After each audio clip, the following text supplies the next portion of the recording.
Supercoach crew, it definitely wasn't our best outing this week. 1250 on the board. We left a few points on the table. Unfortunately, had about 5 or 6 options for our reserve guys, and unfortunately left Preston out for that double in that last game, which was very sad. And we would have ended up over 1300 in this one if we selected him over one or two of the other guys who ended up with like 50s and 60s anyway.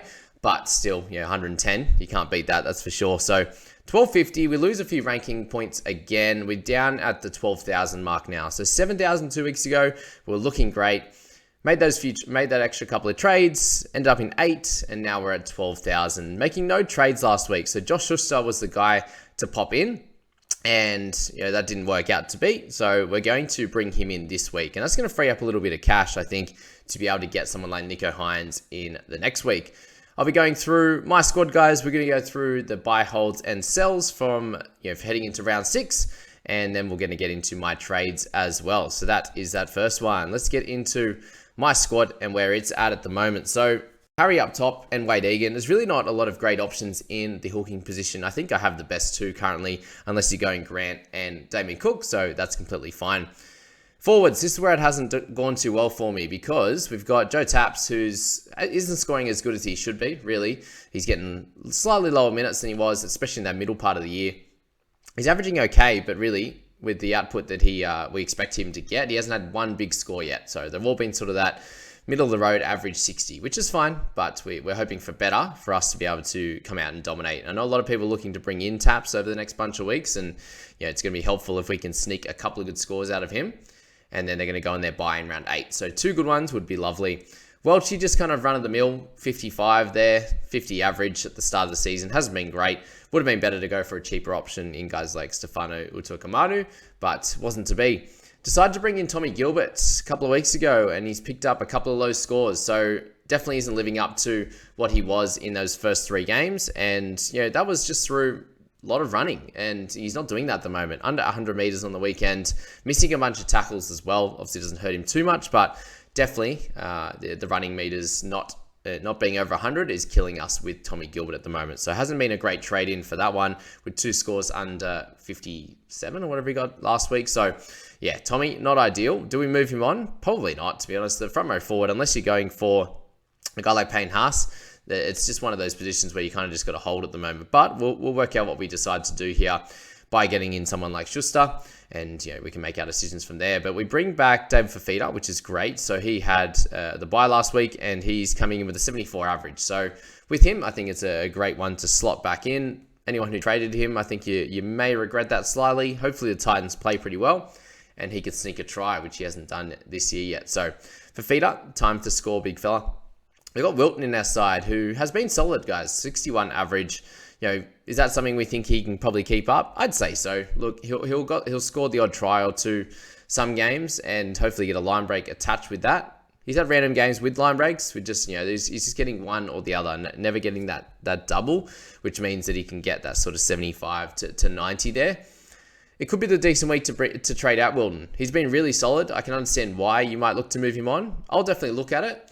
You probably, you definitely get another week out of guys like Cartwright, considering he's got the start this week. But, Wilton's a good one at 560 that if you're wanting to go up to a Top Gun or you're wanting to downgrade him, then that could free up some cash to get to a Hines or something like that. So this is the week for us non-Hines owners to catch up. I'm really happy with my Cleary and Walker combo. It's just this second row forward now that's a little bit of a worry with Jermaine Hopgood getting benched. So 47 for him last game. It was okay, but we're looking at his 78.8 average, and that includes those first 2 games where he was absolutely superhuman. So you'd expect on the bench, I would be thinking around that 50 minutes, and he could probably score a point a minute, I would say, in that time. Good thing is with him, if he's coming off the bench, he'll be able to come on when there's some tired forwards through the middle. So you'd imagine he can get some tackle breaks, some offloads, and potentially some other attacking stats in that type of mode. So yeah, I think he's a hold at this point. I still think you probably play him depending on how many guys you have out. If you have like Hines and Wilton out, or Hines and a Mulatalo, then you might have to just play him anyway because you don't have the right allotment of 17. But Hopgood, yeah, definitely worth a wait and see. I think if you want to trade him, that's okay as well. Someone like Wilton's probably worth trading out just before Hopgood because I still think that the minutes will kind of be there for Hoppy there. Preston looks like he's been named and he'll be fine to play after the split webbing. So yeah, he got that in the first half and continued to play the rest of the game and dominated. So well done to Jacob. We'll slot him in straight for Wilson there. As I said with Cartwright, you can make a decision on him. I think he's almost done with his money making. Could come out and do really well this week. They do come up against the Tigers, so that's definitely a game where he could get a bunch of tackle breaks and offloads there, and potentially a try. So you could definitely hold him for one more week. I wouldn't push you away from that. Nathan Cleary coming out with a couple of good games now, an 80 odd and 124. Plenty of goals in this one. Obviously got the try and a couple of try assists. So exactly what you're looking for. I think Penrith will be better, and Cleary and Hines is the way to go going forward. Obviously, Cleary and Walker I'm liking at the moment, with Walker averaging 65, and that includes a 23 in his average. So he's someone that's not going to make a hell of a lot of money the next couple of weeks because of the 23 in his average, but he's been fine. I think he's still a great purchase, but obviously wanting Cleary and Hines just makes it very hard to even bring him in. So want to see him this week and see how he scores, and it probably makes my decision for me if he happens to score like an under 60. If he gets 100 or so, it's like, well, he's scoring just as good as some of these other guys like Cleary and Hines. So yeah, very interesting. But realistically, I'm going to be making some funds available to get to Hinesy next week. Dillbags Brown. So 2 poor games for him since bringing him in as well. So we got on the Gilbert hype train thinking he could continue just to work hard, and just hasn't been getting those run meters. Dill Brown has been getting the odd attacking stat, but this week potentially against the Tigers could be his 100 week, and he gets that average back up to a 70. So that's what we're looking for there. Having Katoa is completely fine at the moment. Good thing is that he's going to be running the ship with Cody Nikorima this week, so still hopefully some okay scores, and we can make a little bit more money on him. Our set of wings is where we need to make some changes now. So Hammer, I think I'm happy to be done with him at 490k. He's done his job, made plenty of cash at the start of the year. Good couple hundred there for him. And now the Dolphins are in a little bit of strife. They're not playing as well. And I think Hammer's one of those guys that I think is a good sell this week. So options, Stags I think is a sell as well. So I'm looking at Greg Marzio. I think he's a great buy this week. He's playing his third game there. And he's someone that might not score the ton every week like he is, but he'll make money this week and is such a good tackle busting runner of the footy that when tries present themselves, he will be there to capitalize on them. Knights aren't going too bad the last few weeks. We've got Hastings there running the ship. Brayley's back. The only person they're missing really is Ponga. So Knights in a good position there to continue to do okay, and I think them doing okay is enough for Greggy to have a good shot there. We'll speak about a few other guys, but obviously Ruben Garrick and those types of players are great options for these guys. You do have to find an extra sort of 250k, 260, 270, 280 there to get to them as well. Taruva with a couple of try effort was good. Karaz, I'm just so happy with bringing him in. That was a correct and great trade there. Very happy. He'll have a game or two where he goes nuts again as well. And then Alamotti, Camprera, and Warbrick. The big thing with my squad, guys, I'm at 13 million now, so plenty of cash has been made, which is good. I've chased that a little bit, and I think that's going to hold me in good stead coming into the next sort of 5 to 10 rounds and building into the bye period and trying to have as many good players on the park during that section as possible, I think is the most important part. Yes, I didn't use a couple of trades last week, and that's going to save me a little bit there. So 39 trades available. I think I'll probably try and go pretty hard this week, 2 or 3 with a booster, and then maybe 2 next week to bring in Hines. Hopefully I have a little bit of cash available this coming into next week. But if not, we'll do a big downgrade from one of our mid-range guys to a cheapie. Hopefully there is someone available. There's only Schuster this week, I think, is available in the cheapie range. So there's guys like Lindsay Smith, but he's only played 1 game. And most likely he's going to be out of the team next week. You've got guys like Cody Nikorima, but in an awkward position there. I wouldn't be looking to touch him. And really no other good cheapies. Hame Selly's coming off a singular point game in 2, and then got a good score last week. But really that's not going to be enough for him to make some money this week, considering he's averaging 25, I believe. So it's 49 and a 2. Other 2 games for him. But he could be solid next week as a little bit of a downgrade option there at that probably about the 2, depending how he plays, probably about the 290 mark, which could be cool there for sure, especially when you got a bunch of these mid-range type of guys, and he's dual position, front row forward, and 2RF. Okay, so that's the center wing. Just really, all we're looking to do here is build up some top guns. We can get 70s and 80s regularly, and I've got a bunch of cheapies here, which are doing a great job, and eventually we'll get traded at some point too. Tom Trbojevic and Walshy, the best combo at the moment, really, 106 and 99. So really just missing that extra sort of 80 or 100 in the center wing, and having Preston not playing. So really just had a few low scores. They had Cartwright starting at 36. So really I could just left him out, I think, in this game. He had been scoring well, but it just felt like he was going to have one of those games, and it happened. And then, leaving out Welchie or something like that could have been the other option for Jacob Preston there. So that's my squad, and we'll move to the game day one. So guys you should be looking at in the Roosters. Junior Paulo there, I think, is a solid one to look at. He's pretty expensive now, though, at over 500k. Can he be on the back of plenty of tries from this Roosters outfit? I definitely think so. So he's definitely an option. I think he'll outscore someone like Hamiso over the next bunch of weeks. So however you're going to make that decision could be a good one. Brandon Smith, someone to watch as well. He had a much better game on the weekend.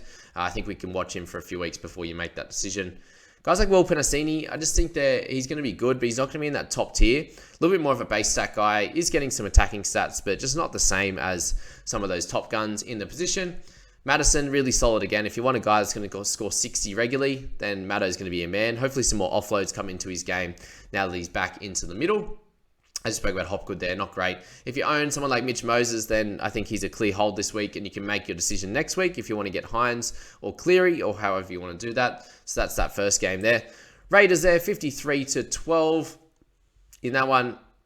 Crazy game. Isaac Tungo, I had him at the start of the year, had a few poor ones, and then finally goes bang. So made up for all the lower scores if you did hold him, so well done to him.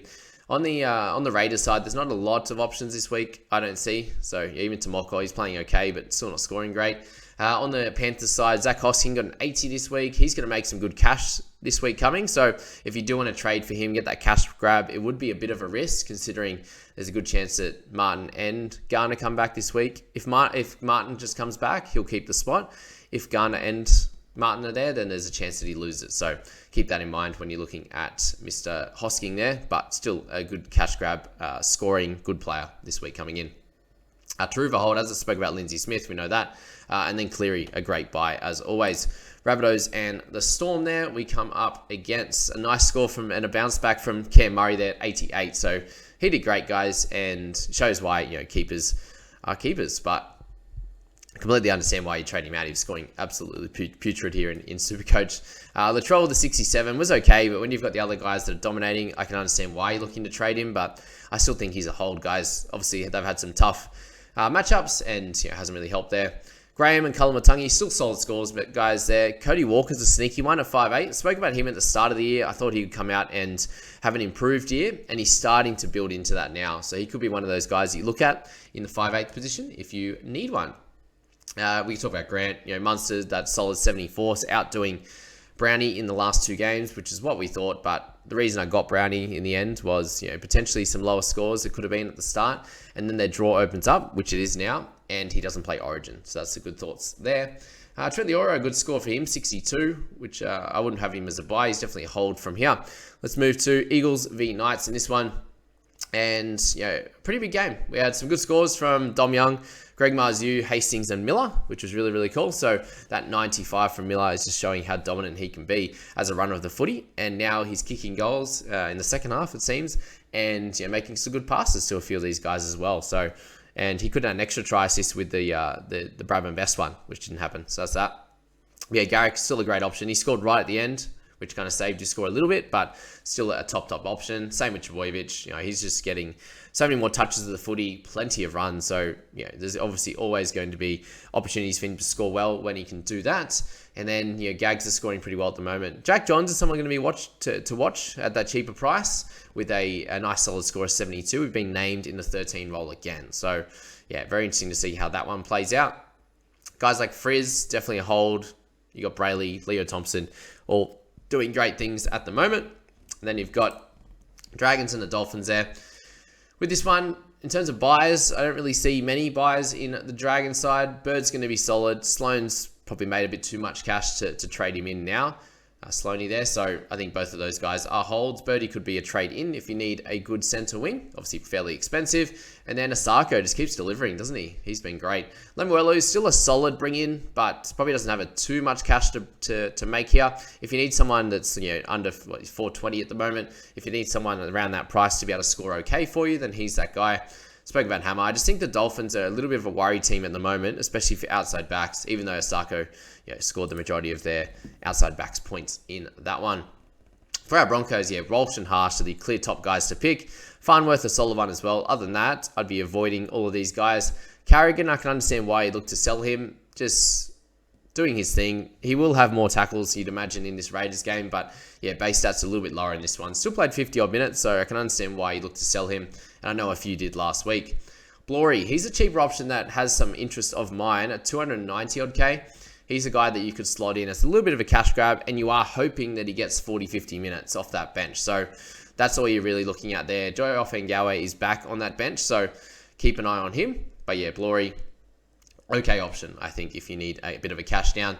And then Dewey comes back into the halves. I think you need to give him a week or two. He's going to lose a fair bit of cash, so leave him there. Bateman, again, we can watch for a couple of weeks in that one. Let's move to our last two games there. Sharkies and Warriors there. Heinze with 102, so pretty much a must-have next week, guys. He will make money, and it's going to be very hard to get him if you don't next week at that 900K.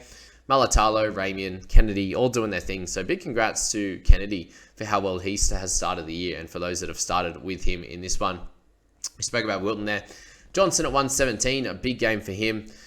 Just doing everything across the park, and hasn't been, has been really, really good this year. I still don't think he's an option just with how ridiculous the half position is. And yeah, Nikhil Klukstar doing having a very good game as well. So 74 for him.